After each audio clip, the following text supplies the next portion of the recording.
Captain Barril, it's an honor to be here with you today. Can you state your name, surname, date, and place of our meeting? Captain Paul Barril. Now I'm retired from the gendarmerie. Now it's March 2016, and we are on the Côte d'Azur. 2016.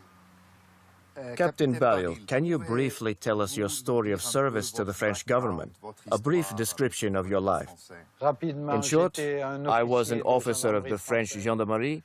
I was one of the first commanders of the National Anti-Terrorism Group for 10 years. Then a security advisor at the Élysée Palace, first under President Giscard d'Estaing, then under President Mitterrand, and then I was an advisor to many heads of foreign states in Africa, Latin America, and the Arab countries. Now I work with the group Nadjadi Partners in the international investigation of corruption. Captain Barril, you've said that you are going to make a statement about the unknown facts concerning the death of Alexander Litvinenko. Why did you decide to speak now?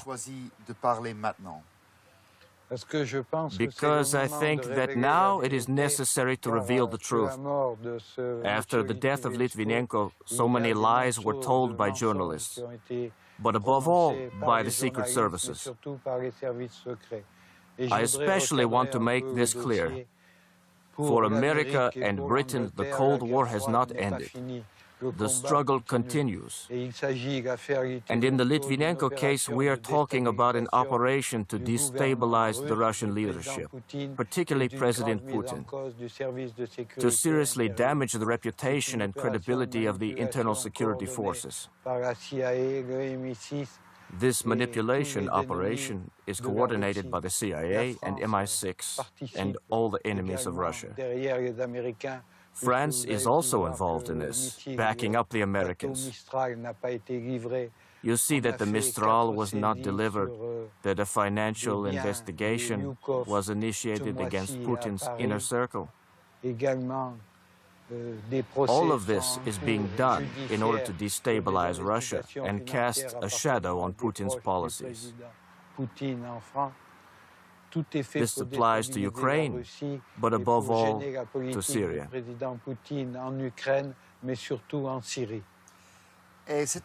This secret operation of the Americans and the British, does it have a code name? The code name for this operation, which was assigned by the CIA, is Beluga. So this is the code name that was given by the Americans to this secret operation. This operation is like a painting, a watercolor, where each stroke, every touch of the brush has its own color. But in general, the whole picture has the same goal, to discredit and destabilize President Putin. It is necessary to clarify that I am a resident of London. I live there most of the time. I know London. In London live about 300,000 Russians, including a Chechen community. All Putin's opponents are in London. For example, Bill Browder. Then, according to your knowledge, who killed Alexander Litvinenko and why? It is necessary, first of all, to see the entire context. He was killed, and we know that he died from polonium poisoning. Where did the polonium come from? Polonium-210 is a rare vehicle, which is produced in Russia in a certain place. It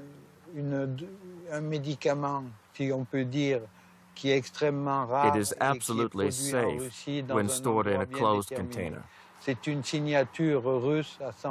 it is carried in a bottle, wrapped up here in this paper, it is absolutely harmless.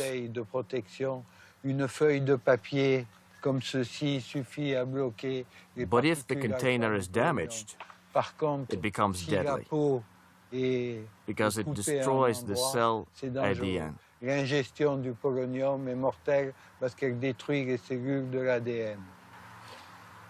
So, Mr. Litvinenko took polonium, but where? He received 2 different doses of polonium. One of them has not really been investigated.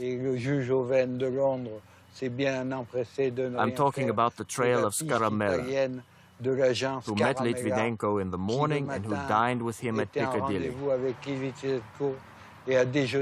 The first traces of polonium were in the restaurant where they had dinner together.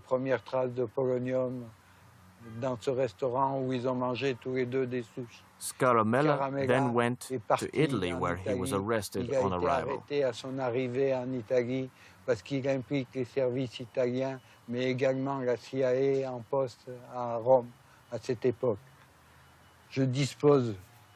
I have an audio recording of Scaramella, who sold the information to the Italian government that Mr. Prodi was an agent of the KGB.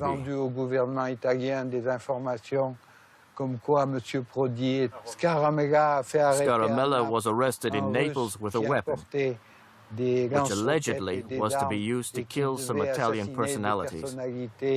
But all this was building up, as all this was controlled by the master who was pulling the strings, in whose hands was concentrated all the information against Russia and President Putin.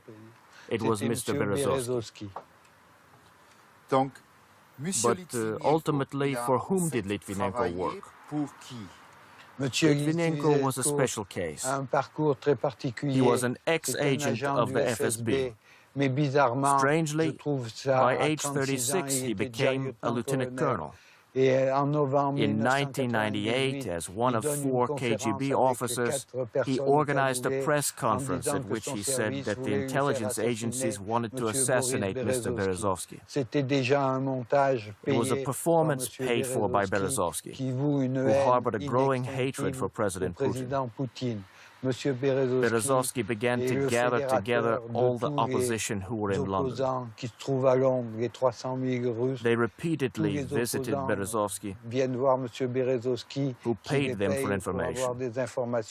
Mr. Browder was closely connected with Berezovsky, and Mr. Litvinenko was in his service and did everything asked of him by Berezovsky.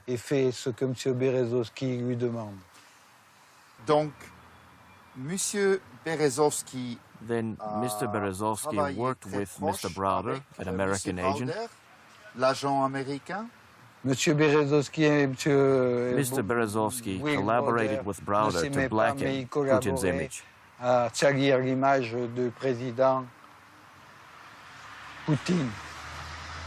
They carried out manipulation and destabilization actions. For example, Browder disseminated rumors that the president has $200 billion, which he keeps outside of Russia. And that's false. All activities were coordinated by the two.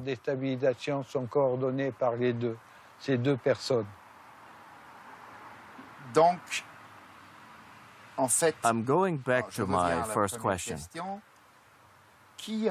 Who actually killed Alexander Litvinenko? First of all, he was closely connected with the Chechen mafia. At the core of all conflicts among the London opposition are financial conflicts. Litvinenko received substantial sums from Berezovsky, who was to pass them to the Chechen group that carried out targeted operations and was not supposed to know everything. Polonium was delivered from Russia through a Chechen-Italian connection, through Scaramella, who sold a warehouse of Russian arms in Naples. What business could he have in Naples? It was purely financial manipulations and operations. But the main overall goal was to shake the position of President Putin and weaken the FSB.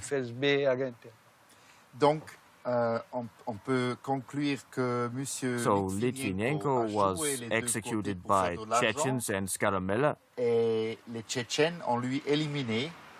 He was eliminated. He became a stone around his neck. and began to disturb them. Let us remember that during his stay in the hospital, he spent 57 minutes testifying at Scotland Yard. But Litvinenko was an agent of MI6. He was taping and ongoing and under constant guard by Scotland Yard. They gave him freedom of action, and his affairs were directed against President Putin and the Russian Federation.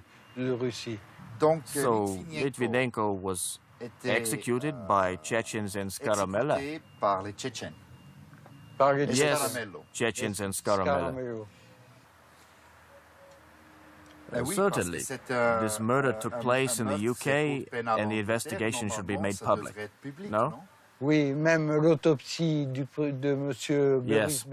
even Berezovsky's autopsy is the cause of confusion.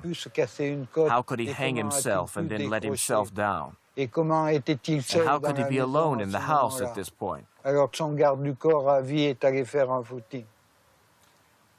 And Alexander Litvinenko invited Alexander Lugovoy to come. Yes, he asked him to come because he wanted to get information from him. He was the bearer of information. And Litvinenko was supposed to pay the costs of Lugovoy, to pay him monetary compensation. Litvinenko told Lugovoy to come.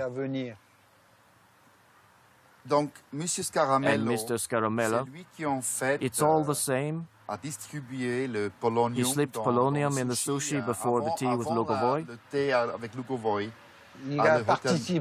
He was involved in the delivery of the polonium.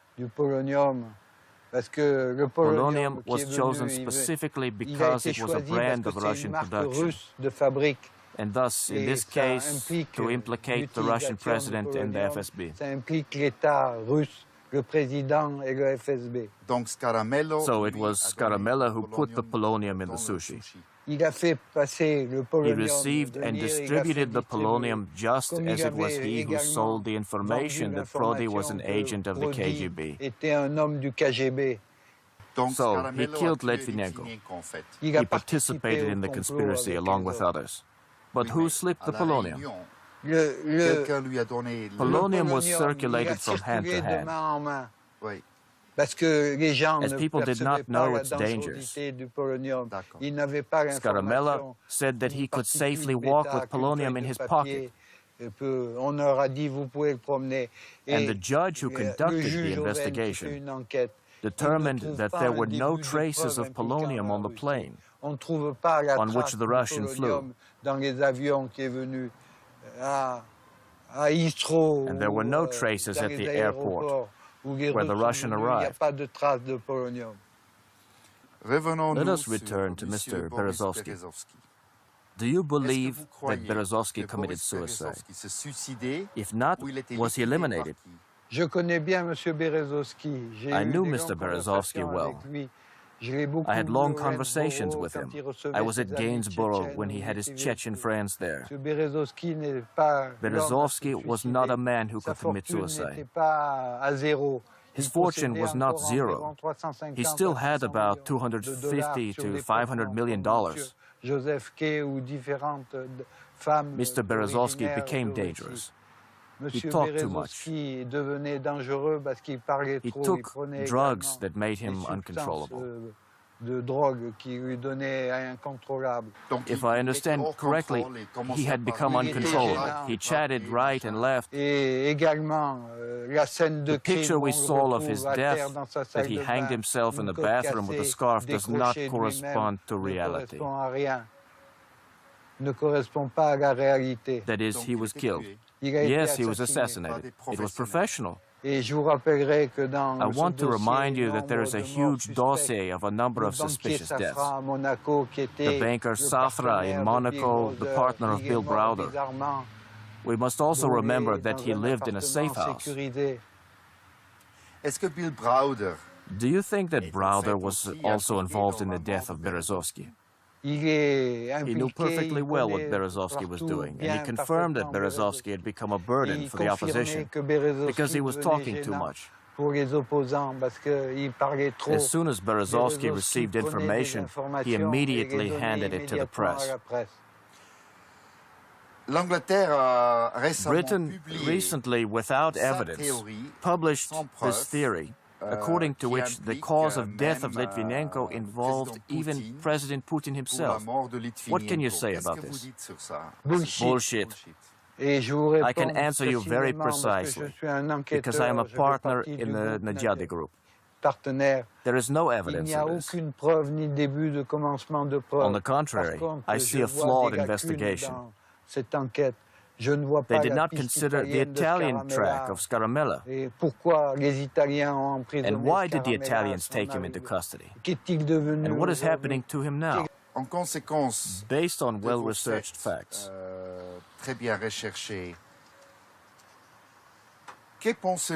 what do you think about the consequences of the investigation into Litvinenko's death to Russia? Russia has nothing to do with it. The dossier was fabricated from the outset.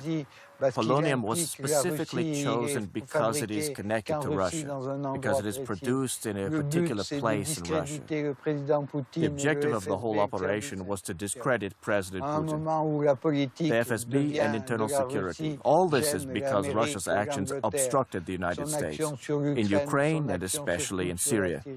Therefore, it is necessary to shake Putin's power. This is an operation of destabilization and diversion. So, you ask for an international investigation to find the truth about the death of Litvinenko.